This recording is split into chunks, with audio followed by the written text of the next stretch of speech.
Hello, everyone, and welcome to Dream Leapers with Harriet Cole.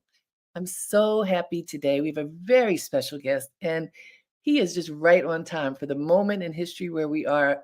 We could not have a better guest. So let me tell you who he is. He's a longtime friend to me, someone whose career span includes award-winning journalism, groundbreaking educational leadership, and a profound commitment to personal transformation. Lester Strong is a five-time Emmy Award-winning journalist who spent decades informing and inspiring viewers across the country. But his impact did not stop when the cameras turned off. After stepping away from broadcast journalism, Lester entered the nonprofit sector, both in terms of mindfulness, education, and social-emotional development for young people. And now all of his experience for all of these years, he has put into an incredible book. He is the author of The Great Life Handbook, Building a Healthy Relationship with Love, Fear, Purpose, and Depth. This is a deeply personal and powerful guide that invites readers to reflect, grow, and embrace life's biggest questions with courage and clarity. From the newsroom to the classroom, and now to the pages of a transformative new book, Lester F. Strong continues to uplift and enlighten. Let's give Lester a warm welcome and learn more about what it means to truly live a great life. Hi, Lester. Hey, Harriet, so good to see you. Thanks for having me. I'm so happy that you have done this. So I have to tell folks, we go back many years. Sure. Uh, Sharing a meditation practice and being in a community, a global community of people who really understand the transformative power of meditation. And I want to jump in and talk about that. You spend a lot of time in your book explaining how to meditate, and as well as sharing wisdom from many of the great beings throughout life who have talked about the power of meditation. What is meditation to you, and why is it so important today? Oh, there's just so many layers to that, Harriet. Meditation for me is a way that, I mean, very simply, it is a way that I connect with my higher self, that dimension of me that is not reactive to uh, people, places, and things, but is connected to a larger intelligence that really is guiding and animating actually everything in existence.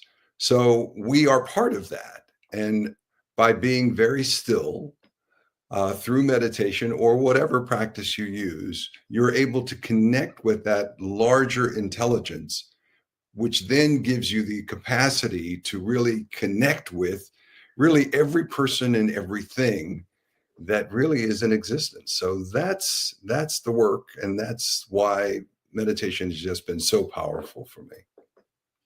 And I think about the times that we're in, there's a lot of friction, there's a lot of fear, there's a lot of uncertainty, and perhaps there always has been, but many people feel it very intensely right now. And I think there's a lot of distrust of other people for all kinds of reasons. Some could be legitimate, some whatever fabricated a way it might have come. And I just wonder, in times like these, when people often look at other human beings, not with an embrace, but with a lot of fear and tension, how can meditation help to break down that negativity? At the heart of the book, I really talk about meditation and intention. Mhm. Meditation and intention, they really go hand in hand for me. And it speaks to the times that we're living in. Intention speaks to not what I want to do, but the kind of person that I want to be. What is it that really allows me to cultivate my best self, in this moment and in every moment that I live. So by connecting with that intention, which by the way is built upon your core values, Mhm. understanding what's important to you, then what meditation does is reinforce that sense of what's important and valuable to you so that you can live that intention rather than being buffeted by all of the things that are happening around you. It's your rudder. It's that thing that then guides you through kind of your stormy activity. As a reporter, I covered Ted Kennedy, Mm. and he was a great, great sailor. And he talked about tacking. And he said that because the wind was so strong at times, it would, move him to the left and move him to the right. And the fun that he had was tacking or moving the boat in the bow of the boat into the wind to move it to where he wanted to go. And for him, that was fun. And Uh-huh. and what I'm saying is that that's also true for us. That if we know where we're going, then these winds of change and discord and conflict really cannot keep us from moving toward our objective and our goal. So meditation strengthens our ability to use our intentions to guide us to be the human being that we want to be. So these times are like time, you know, uh, there really is no, I mean, it's not different. These kind of challenges and even worse challenges have existed in humanity. We know that. And we know that these great wise beings have told us for millennia that the way to really navigate through that is to know yourself, value yourself, understand yourself, meditate on yourself, because that intelligence that is in you will guide you if you allow it to. And I mean, that is the crux of it, that what you just shared, and I hope people listened closely because when when you are rudderless, then you could Mm, go anywhere, right? mm, And our parents teach us this. You need to know what you stand for. You need to know who you are. And as parents, we know our job as parents is to instill that in our children. But then as adults, we have to do it for ourselves. And I think a lot of people, the things that I listen to a lot, Lester, I hear people saying, well, I'm so busy. I don't have time to sit back and ponder these great questions of life. Just this conversation we're having right now. I mm. have people who say, "Look, you have some extra time to think about this. I don't have time to do that. I have to work. I have to put food on the table. I have to, what the list, whatever the person's list may be. I don't have time to devote to what you're talking about." And yet, if you don't take time to know yourself, to know what you value, and you have a big section in your book about values and getting to the core of understanding what you value, what counts for you, what matters. If you don't take the time to figure that out, then you're rudderless. Then you have no idea where you're going to end up because you don't know where you're going. So what do you say to people, Lester, who may feel that they don't have time to do this? How can they make time, and what should they do? What do we say to those folks? Well, first of all, uh, if you don't take the time, then life is going to make you take the time. In other words, I think that if you don't do it, what you do is exponentially increase the probability of great suffering in your life. You Mm, will suffer. That's the consequence of not taking time to know what is important to you because you're constantly in this world of just reactivity. I was listening to an interview of Kobe Bryant not mhm, long ago, and he talked about um, accidental basketball mm, and intentional basketball. And he said it always drove him crazy when he played other teams because they played accidental basketball, where they probe here and they probe there and they do all sorts of things to try to figure out how to get a leg up on the other team. But it was all helter skelter. Yeah. Whereas he and his coach, Jackson, Herb Jackson, Phil Jackson, excuse me, had an intention behind their strategy. It was called the three corners or the triangle offense. So they knew a counter for anything that the opposing team would throw at them. So they were very intentional about how they played. And that's what we are living accidentally because we're not taking the time to understand what are those things that are most important and that critically guide us to where we want to go and who we want to be. And until that happens, we will suffer. I mean, that's the hard truth. We will suffer. And isn't it a lot more efficient to step back and take the time to figure out your intentions? You know it. You know I mean, it. I think that because again, it's the naysayers or the doubters of people who feel that they are too busy, and there are a lot of people who feel they're too busy. I mean, I hear it all the time. And if you can see that your life could be less complicated, that you could have more joy by just carving out time to figure out what you value and then focusing your intention on that. I think the more people recognize that, the more that they will reconsider the it's almost a position of victimhood in a sense. Well, I can't do Mm, anything. mm. There's nothing I can do about it. It's too much. And a lot of people do feel like what's going on in the world is too much. And to your point, challenges have been going on for millennia.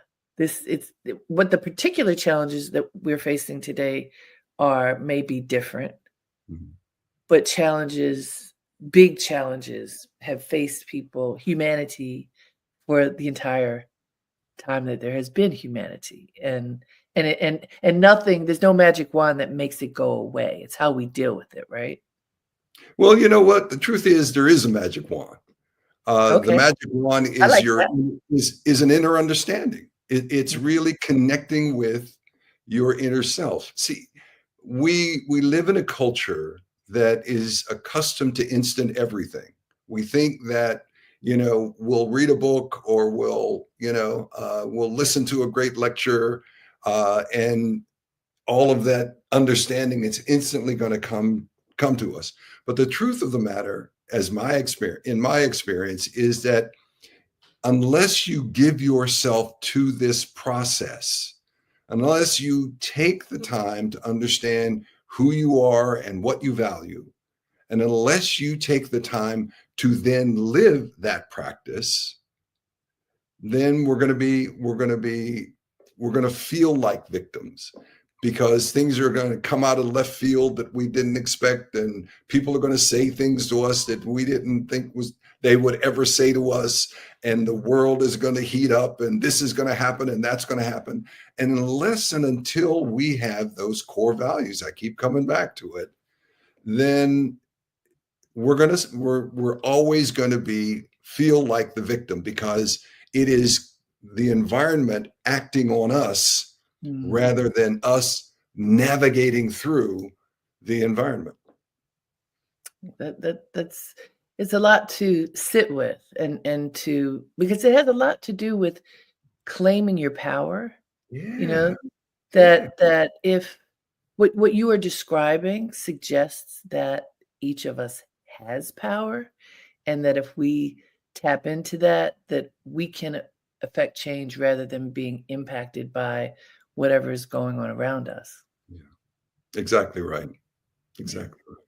Hey guys, this is Dream Leapers with Harriet Cole. We are talking with Lester Strong. We're going in. Do you feel it? We are going in talking about, what really matters in life. And Lester has written a book called The Great Life Handbook, Building a Healthy Relationship with Love, Fear, Purpose, and Death. And we're getting into what this all means with Lester right now. Lester, these are simple but big topics that you are navigating in your book: love, fear, purpose, and death. So it's Mhm. just starting with love. This is a concept that every poet since the beginning of time has written about. Every aspect of the arts and humanity, there's an exploration of what love is. And you ask as many people as there are, and each person will have a different definition, trying to figure out, what does it mean? What is love? What Mhm. is true love? What is pure love? Based upon your research and also your experience over all these years, how do you define it? And you're right, the definition of love is so hard to nail down because we hear love from selling hamburgers to selling automobiles. So it's so pervasive in our culture that we struggle with what it really is. Based on my reading and my life experience, Harriet, I've found that love is both a noun and a verb. Mhm. A noun and a verb. It is a noun in the sense that it is a state, a condition, a quality of existence inside every human being. We feel it constantly. When we feel a connection with another person, a sense of tenderness and trust, uh, that's love. That's truly love. I use in the book, I use a picture of a empire penguin Yes. in Antarctica holding this chick's egg for 3 months, maybe 4 months, in order for the mother to go away, get some food, come back to feed the baby, the chick, once it hatches. And it's done just purely out of wanting the best for that chick, the best outcome for that chick. And it is instinctive. Nobody had to, he didn't have to read a book to understand what he had to do. He simply did it because it's instinctual. And it's also instinctual in us human beings. So that's the love that is so powerful, so beautiful that we all connect with in a powerful way. But then love is also a verb. And when I say it's a verb, it means that it is an action, it is an act, it is a decision that we have to consciously make in order to be loving, to Mhm. put it into action. And the definition of love that as an action that I really resonate with is wanting the best for someone, a willingness to make sacrifices in order that the best can be achieved for someone or for yourself. And finally, to ask for nothing in return for the sacrifices that have been made. That That's is, the big one. that's the big one. That's the big one because otherwise, no matter how sweet and tender it is, it becomes a transaction.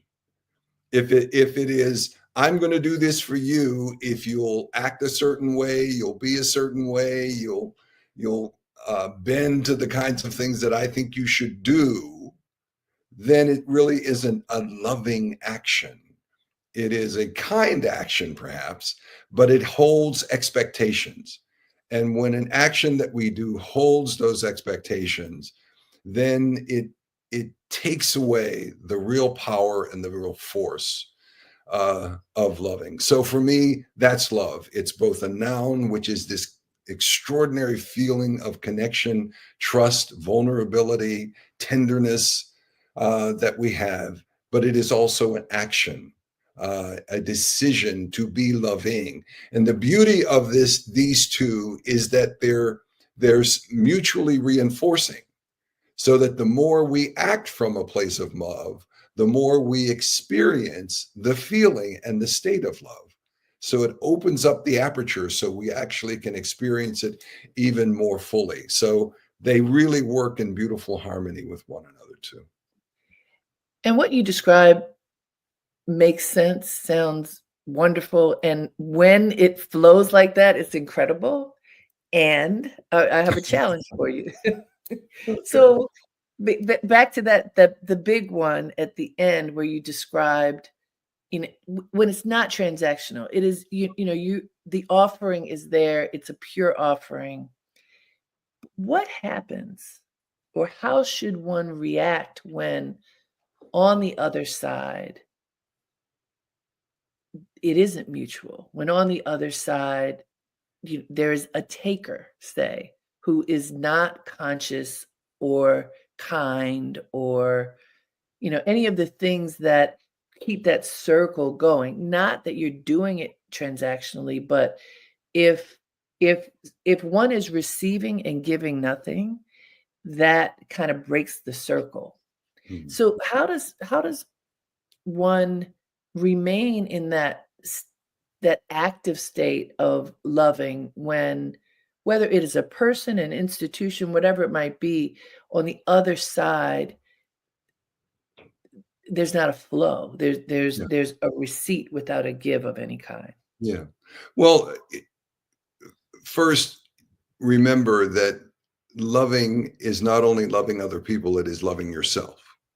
Yes. It is critically important that we love ourselves so that if we are in a situation where um, the actions of another person are not in the best interest and in the best concern to us as individuals, is not life affirming for us, then we need to think very seriously about disengaging from that relationship Mhm. if that's what's transpiring.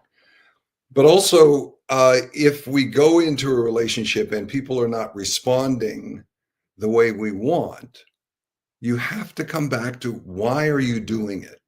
Mm. Why are you doing it? Are you doing it to get feedback, some positive feedback from the other person, or are you doing it because you genuinely want what's best for this person? Being a parent of many of 5 kids, there are things that I wish my kids would do, but they don't always listen to me, but I love them and I want to genuinely do what's best for them, even if they don't do what I think they should do. So it comes back to our motivation. Mother Teresa said it beautifully. She said, "Love until it hurts. Mm. And when the hurt is gone, all that's left is love." So that if we can love even when it is painful, but if we're mindful of why we are giving, so that it's not like somebody is, manipulating us or using us. We are genuinely giving out of a full awareness of what we're doing. And if that person chooses not to accept what we give or uses what we give in a way that we would not have them give, that's not our responsibility. It is responsibility of the other person. And we have to be, again, mindful that of why we've given what we've given. Great answer. Thank you. I mean, I think because these are big concepts. Yeah. And, I mentioned poetry is the first thought of when we think about love. But in actual life, when we're kind of wrestling with these things that you have written about so extensively in your book, I think examples are helpful. Okay, so, and the next topic is fear, something that so many people feel like in boldface right now, that there are a lot of things that people are afraid of. We never know what the future holds, but there seems to be a lot of tension right now all over the world about what's next, from basic needs to the fate of humanity and the universe. These are real questions, not just contemplations. Mm. So you wrestle this big the big F word, fear, in in your in your book. So, Lester Strong, what does fear mean to you? Yeah. Um, First of all, we need to be clear that some level of fear is healthy. I mean, Correct. fear is there for a reason, and it's there for our survival. So let's not diminish the importance of fear in our lives, but look at it with a reasoned eye. In other words, what am I afraid of? If I'm afraid of what people think of me, or am I going to get that promotion or not get that promotion? Is the girl going to like me or she's not going to like me?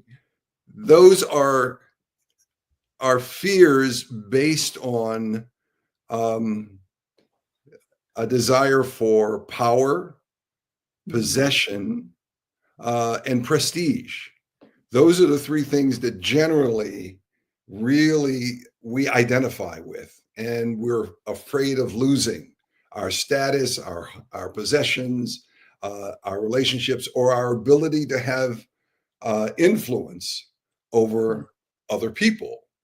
So if that's those three elements are what you're fearful of, then you need to think very careful about those things and why you're really concerned about them. But if what you're fearful of, and this is, real, if you're fearful of kind of the circumstance of your family and the security of your family, that's reasonable. We should be thinking about that, but think of it proportionately. It's not the end of the world. It means then just taking the appropriate actions that you need to to protect yourself, protect your family, protect your loved ones, protect this country in a way that then you are most able to do. But fear in and of itself is a wonderful wake up call if we're able to listen to it and then to look at it in a proper perspective, which is to say, yes, I'm scared. Now let me look at what I'm scared of. And if it isn't about protection of my life or those around me, then it's probably my ego. And if it's my Mhm. ego, then I need to do some work to understand why this fear is having this kind of hold over me. And through meditation Yes. and intention, find ways to let it go. Yeah. I mean, that's where meditation and intention becomes so important. And by the way, so difficult to do because if you're wrestling with your ego, the last thing you want to do is probably go inside and examine yourself, even though that's exactly what you need to do, right? Yeah. I, someone asked me, why did I name it the Great Life Handbook? Yes. I said, because it's not the easy life handbook. This is not easy stuff that I'm talking about. And the payoff of living these principles is truly a great life. But Mm. but the work has to be put in. There's no getting around the fact that you got to do the work. Amen to that. It is just true.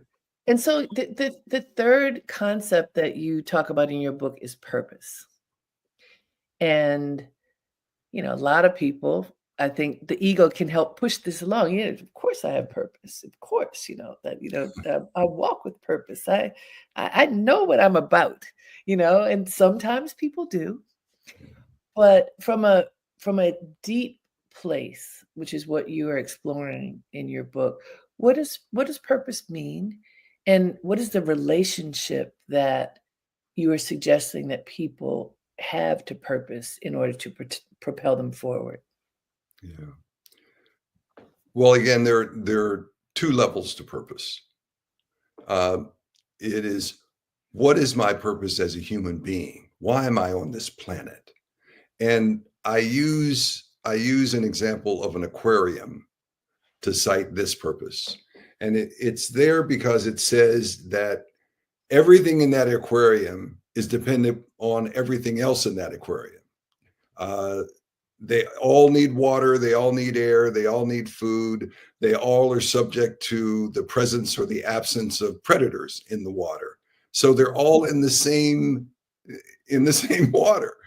So what we do in that aquarium affects everyone and everything in that aquarium. So it's important that we, first of all, understand that by making that aquarium or that, if you will, that ecosystem, that environment as healthy emotionally and as we possibly can, then we are the beneficiaries as well as everything else in that aquarium.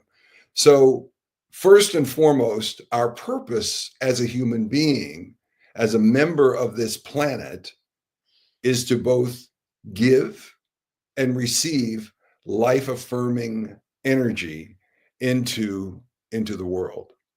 And then the second purpose is the more immediate and the more individual purpose, which is then how can I, as a unique individual on this planet, make a contribution, whether it's music, whether it's poetry, whether it's dance, whether it's being a journalist, whatever it is, then give yourself to that as well, but always being mindful that whatever I'm giving is both uplifting to me and uplifting to everyone around me. Because if it isn't, then you're stifling the environment, the ecosystem, if you're not both giving and receiving from that environment.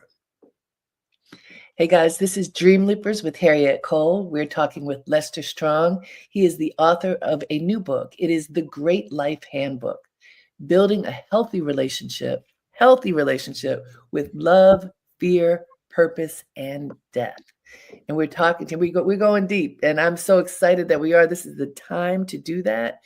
And we've just finished talking about love, fear, and purpose. And Lester, the big D word now, death. It's interesting in American culture. People are really uncomfortable talking about death. It is such an interesting phenomenon, and the approaching death, thoughts about your own death, thoughts about the death of people that you care about. I will share with you that my family's in a very tender moment. My 95-year-old mother is in her end of days.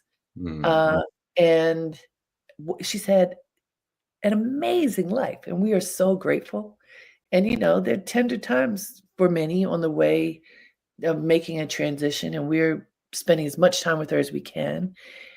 And watching her, my older sister said, she is showing us how to live with dignity at the end of life.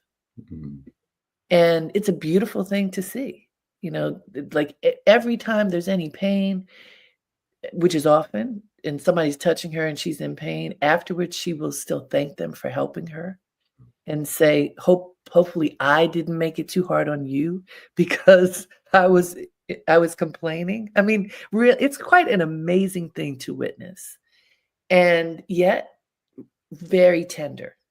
And so I especially wanted to talk to you about this. What does death mean to you, and through yogic principles, how we approach our own death as well as that of loved ones, because it's just not like people surrounding me and my family, often they just have no idea what to say. People stumble over what to say because we don't have any practice at it. That I realize in our culture, there's just very little practice at how to be supportive of these transitional moments. Yeah. So share your thoughts on this, please. You're right. This is a big one. And my guiding principle actually comes from Dr. Seuss. Yes, I read that. Do tell. Who says, don't cry because they're gone, smile because they came. So what I love about that is that first and foremost, it's remembering all of the great gifts that this individual has given us, and in that, really, it is a celebration, and to honor that and to understand the inevitability of death. It's going to happen to everybody. So we have to find a way to make peace with this transition, because nobody gets out alive. Nobody escapes it. Right, nobody escapes it.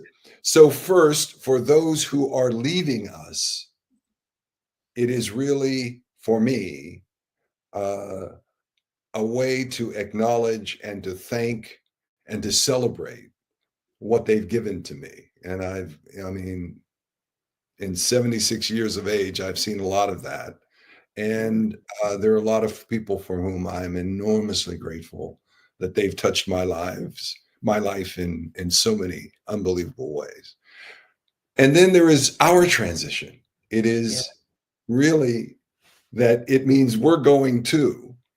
And the classic understanding there is to die before you die.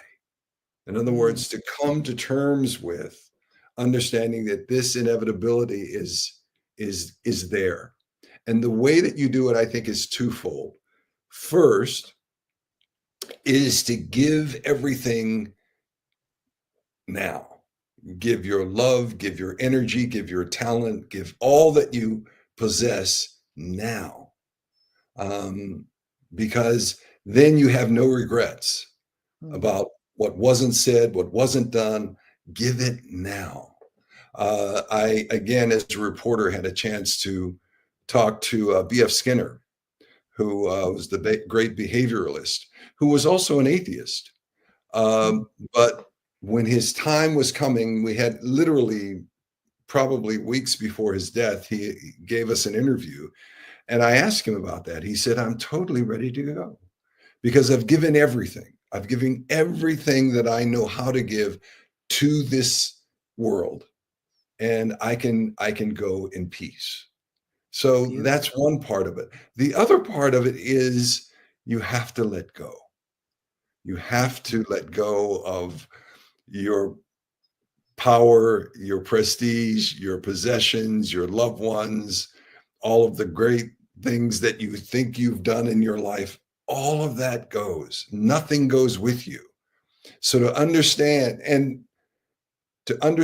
that even though those things are associated with you, you frankly are so much more than that. There is a dimension to you that transcends all of these impermanent and temporary things that represent your life.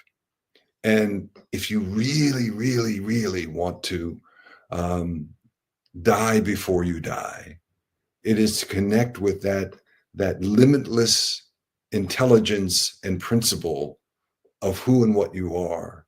Then your transition into death can be very, very I won't say blissful because I've never done it, but I think Right. it can be much, much easier and Well, it's much more. conscious. Yes, conscious. That's the word, is Yeah. to die consciously. That is exactly the word. Yeah. Um, Thank you for your thinking on that. I think people need to practice talking about reality. I mean, part of this is reality. People will say, there are all these sayings. Well, there are only two things you have to do in life: die and pay taxes. Okay, but actually, both of them are things that people don't talk about. and and being able to talk about it and talk about like talking with young people, what kind of life do you want to live? When you going back to intention and values, and then what do you see at the end, and then therefore what do you build on the journey? And if you haven't done it, you can course correct. Every day you wake up, you have a chance to course correct. And I think that part of me thinks, Lester, that there's a lack of honesty that many people have, like, at a core level. You know, w what am I really doing? What is this life? Am I living the life I'm supposed to be living? Should I be making some changes? Part of I think the fear comes when, it probably would be better to do something different, to make a course correction, to practice forgiveness of self and others. But a lot of times people dig in because they don't wanna do that. I think practicing forgiveness is one of the hardest things for people to do. But fundamentally, I feel like there is a lack of honesty with self, a deep lack of honesty that is kind of propelling the rudderless ship sometimes. Yeah, yeah. You said it well. I think that's exactly true. I think that um, our tendency as human beings is to look outside of ourselves for Mhm. answers. The great speaker or the great politician or the great orator or the great teacher. I mean, that's in the spiritual realm as well as in the in the political and worldly realm. But the fact is that it all comes back to you and what are you doing to examine who and what you are, and what are the tools that you're doing to help you to examine who and what we are. That's what I hope this book is doing, is to give people tools to really examine uh, what's really important to their life, and then to build principles, values, and intentions that really can guide them for the rest of their lives. Uh, I think you're right. I think that we want to whistle past the graveyard, and it's not going to cut it. We've got to confront. One of those great teachers that I'm quoting in the book said, um, "Courage is facing your fears and watching them back away." Mm, When you can really face those fears, you find that they're not as daunting and as overwhelming as you thought they were. But you have to confront them, because if you yeah. don't, they only become greater and greater and greater till they paralyze you completely. So this book is a handbook, and it is meant to be interactive, you and the book and yourself, right?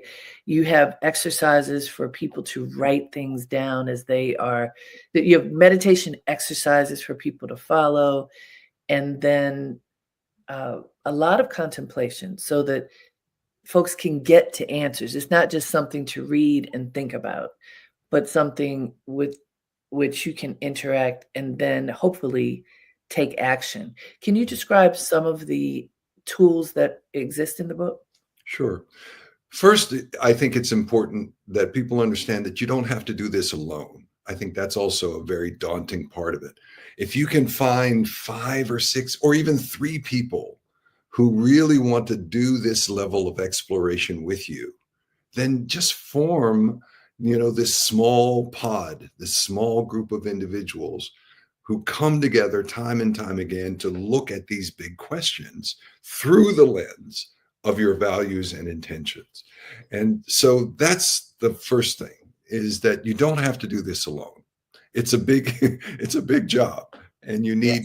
you need to support, and you need to be a support to others. Secondly, I have found that the really essential um, tools are, of course, meditation, but also journaling. I have found Mm, journaling to be an extraordinarily helpful uh, um, clarifier for me in many ways. And in fact, a lot of this book has come out of my journal entries over the last 40 years. So there was a lot there. And so if I were going to offer what are the tools that you need, first of all, is a mm, willingness to do this.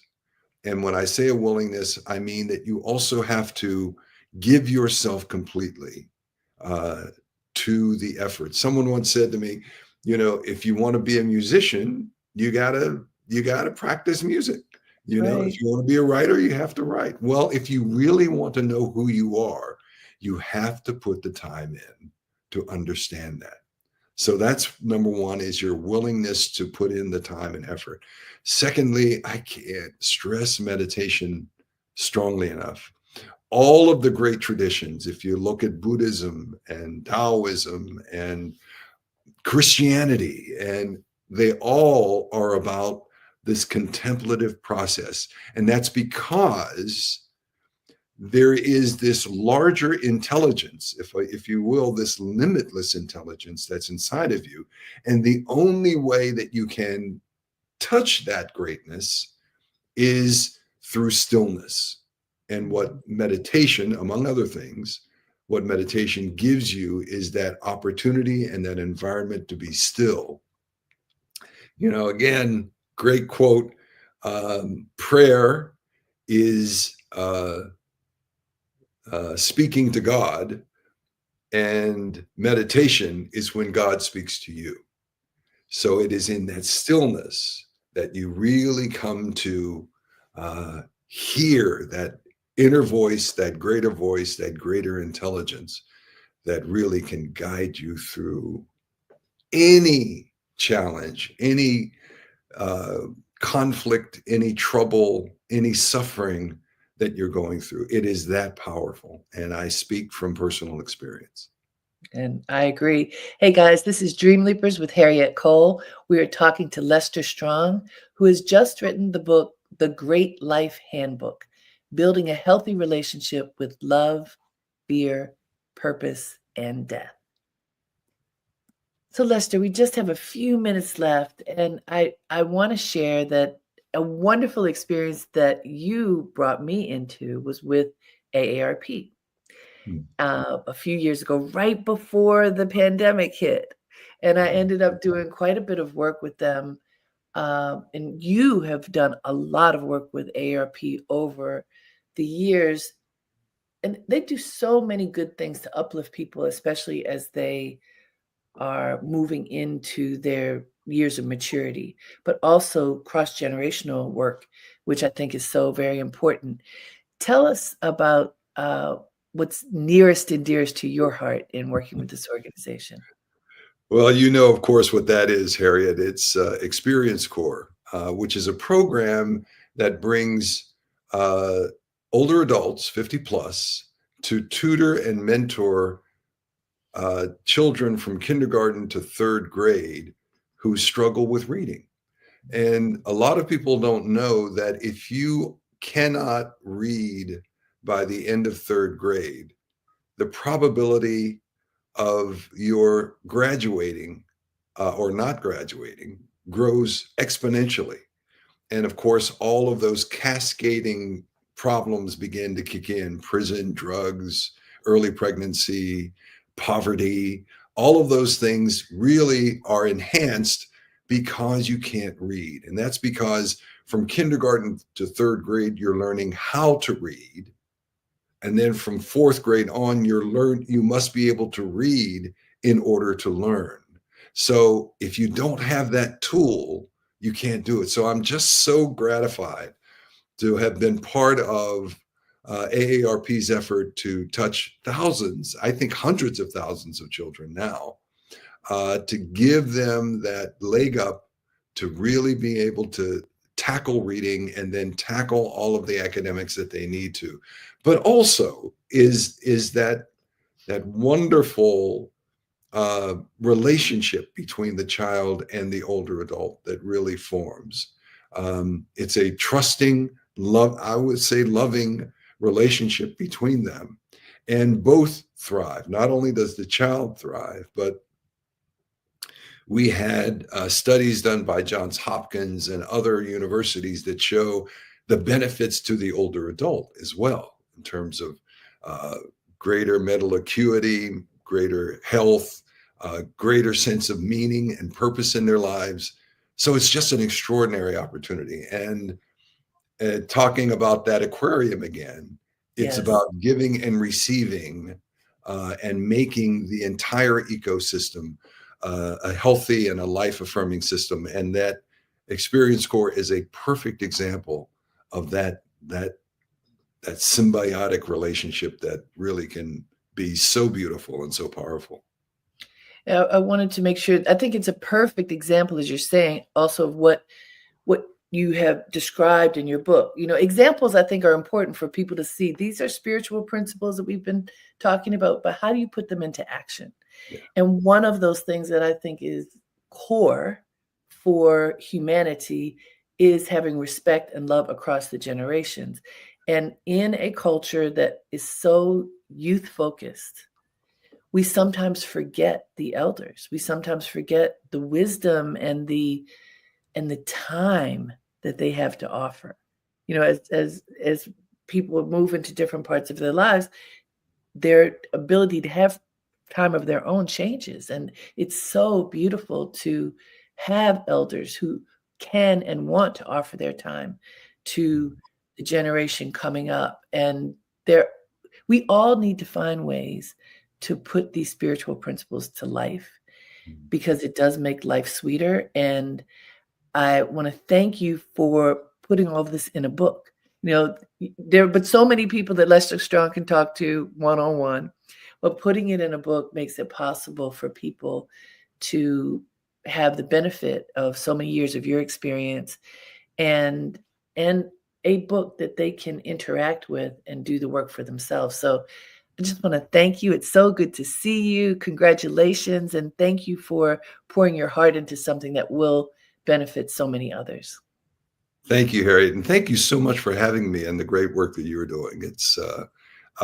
You are also a wonderful example of giving and receiving. So thanks so much. Thank you. And thank all of you for tuning in. I hope you had as much of a great experience as I did in talking with Lester Strong. His book, The Great Life Handbook, Building a Healthy Relationship with Love, Fear, Purpose, and Death, can certainly help you to cultivate those tools and really understand why it's important in the first place. Thanks so much for being with me. Until next time, have a great day and make it count.